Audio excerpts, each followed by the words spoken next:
Hello, my name is Kerry Arthur, and today we're going to have a brief chat about essentially the rule that I feel is sensible to impose upon yourself if you need it, which a lot of people unfortunately do.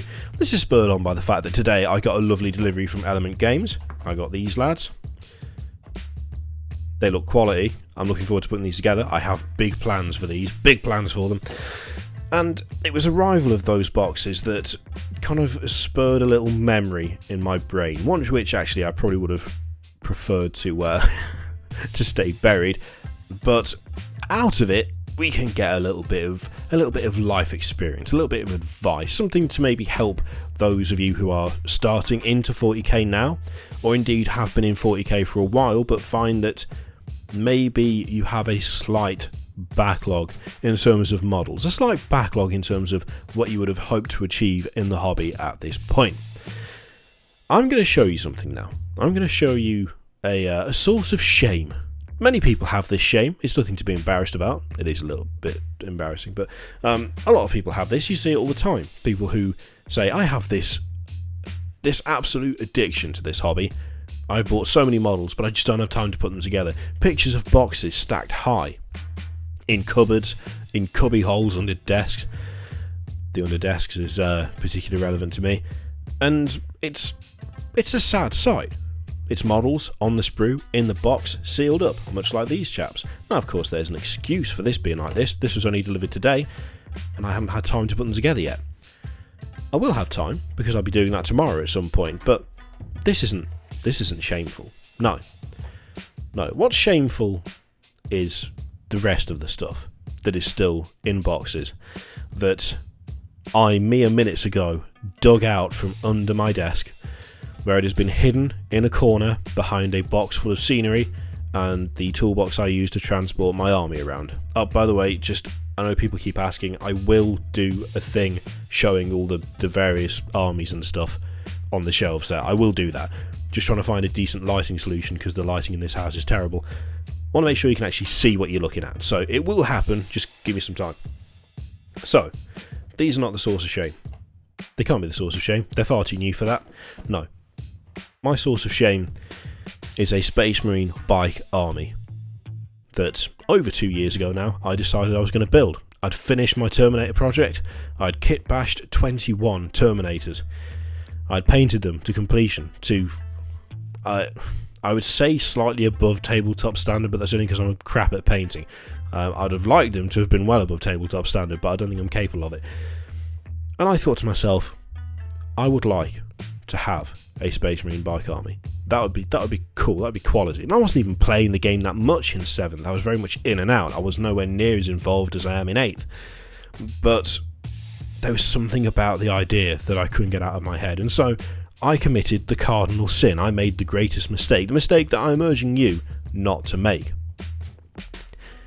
I bought a Space Marine bike army, and whilst everyone is different, I feel like it's a good sort of blanket bit of advice to give, to say, most of the time, it is not a good idea to simply buy an entire army at once, unless it is like next week there's a tournament and I need this army.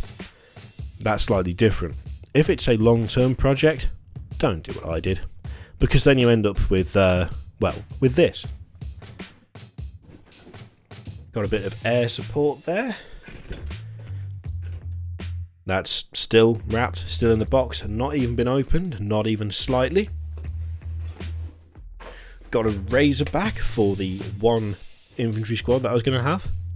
As you can see, still in the box, still all sealed up. Not great.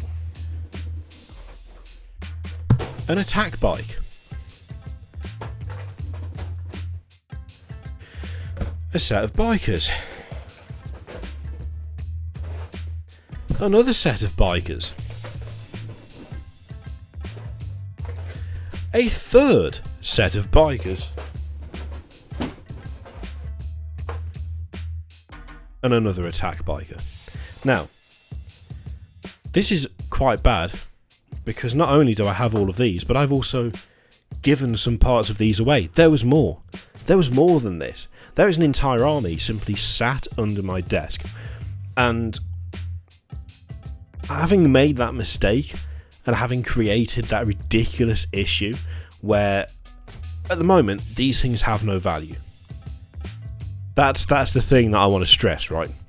When a model's put together, when it is painted, when it is used, it has value even if it's only sentimental value. When you make a decision that you're not going to be able to put those models together, that you're not going to be able to build that army, and you sell them on, then it has monetary value. When it's sat under a desk for 2 years plus, doing nothing, gathering dust, well, not gathering dust, because it's sealed in plastic, hopefully, then it has no value. Then it is worthless. It is doing nothing for you. It is literally a pile of money that you have wasted. Now, I've looked at selling that stuff before. I've looked at getting rid of it in various ways, and I've just never quite got round to it. And this is something that I see quite a lot. You see it on Reddit, you see it on Facebook, on Twitter. People who are just like, oh, I've got all of this stuff. The worst case I've seen was a guy who, and I really wish I could find this post, but Reddit's search function is next to useless. And the post title, I believe, was something like, I have a problem.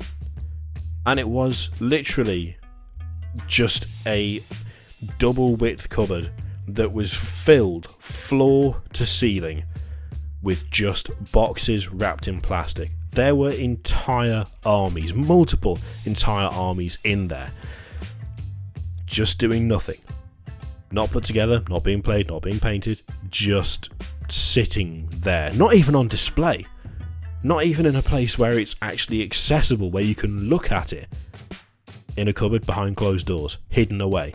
Much like that little Space Marine bike army right there has been hidden under my desk. Where possible, if you can manage it, if you can wrestle the self-control into yourself, don't do it. Try and follow the golden rule. When you go to buy a selection of models, do a few things first, okay? First, look at what you currently have. Do you still have things in like grey plastic? In that case, if you're more of a modeler than a painter, then perhaps going for another box might help. It might make the chore of painting that one model a little bit more palatable if you know you've got something else to do. Use it to even set rewards for yourself. Paint the first layer, assemble a model. Paint the second layer, assemble a model. Paint the details, assemble a model. It can be a good way to motivate yourself doing it that way. If you have 2 boxes of stuff that has not yet been assembled, that you know you want to use, that you know you need to assemble but just haven't, just don't buy anything else. Now, it's really hard not to, especially when it comes to new releases. I mean, to be honest, right now I'm breaking my own rule. I try and stay 1 box ahead. So I have some normal custodes to assemble. I've done the first lad. He's done. The others are cut out. They're ready to be put together. Because I don't have that box finished, because I don't have them all assembled, ordinarily I would only get 1 more box. I try not to have more than 3 unassembled boxes at a time. As a direct result of this ridiculous Space Marine army that's just lying around, as a direct result of having this stuff just doing nothing, I now try and make it so that if I'm building something, that is what I'm building. And the reward for building that and base coating it is to start the next build. And then once the next build is built and it's base coated, then I can get another box and start another build. Oh, but Games Workshop are releasing an entire force. I mean, in the case of the Adeptus Custodes, there's more stuff to buy. But the thing is, there won't be any more stuff for me, not until this is put together, and then that's put together. That is the list currently. Will it make a playable army straight away? No, absolutely not. Of course it won't. Will it prevent a situation where I have a whole shed load of models just sat around doing fuck all in the corner of the office, hidden away? Yes. Therefore, it's worth spacing it out. It's one of those things where I think it's so easy to just decide that's what you're going to do. I want this, I'll buy this. It's one of the great things about being an adult with any form of disposable income. You can just buy whatever the fuck you like. But the problem is that when it comes to stuff like this, there's a significant time investment involved. There's a significant amount of work that you have to do to have made the purchase worth it. And if you don't do that work, you just end up with nothing. Because here's the thing, as I said before, this stuff isn't on display, and it's worthless on display. It's not in use, so it doesn't mean anything, and it's not being sold. So what's its value? There isn't any. Right now it's just a box full of plastic. You have to make it into something. And frankly, it's incredibly easy to just fill space with boxes of plastic and do nothing with it. And you need to try and avoid that. Use the golden rule. Do not buy if you have stuff that you still need to build. That's kind of it. That's essentially all you need. If you can follow that, then you might hopefully, well, avoid this. Because frankly, it sucks and it's annoying and I keep meaning to do something with it, but I probably never will. Don't get yourself into that position. Anyway, what I want to know is, how big is your stack of shame? How many boxes have you got that you've done nothing with? How many models have you left unassembled? How many plastic wrapped cardboard containers of despair litter your house? I'd be really interested to know, actually, because I've done a very good job of not repeating that mistake again, but it's a difficult mistake not to repeat, so I'd be interested in hearing about your mistakes, frankly. In the meantime, thank you very much for watching. There's a bunch of stuff all over the screen, Patreon, subscribe videos, all of that crap. Click it if you like, don't click if you don't want to. I'll see you for the next video. Toodaloo.